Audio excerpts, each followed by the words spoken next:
правителство. Ако днес има избори, вие за кой ще гласувате? За нищо от съществуващото не би гласувал. Аз лично много харесвам Радостин Василев в момента, защото той се явява единствената опозиция. Прокуратурата повдигна обвинение на независимия вече депутат Радостин Василев за опит за принуда.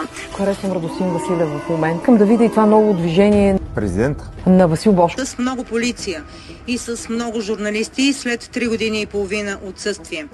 Така днес беше посрещнат на летище София обвиняемият бизнесмен Васил Бошков. Той е задържан и тук се запознава с материалите и му повдигат 2 обвинения по 2 дела. Едното е за ОПГ, за изнасилване, за подбудителство към убийство и за други нарушения и престъпления. Второто е за нарушение на закона за хазарта. Искам да видя и това ново движение Президент?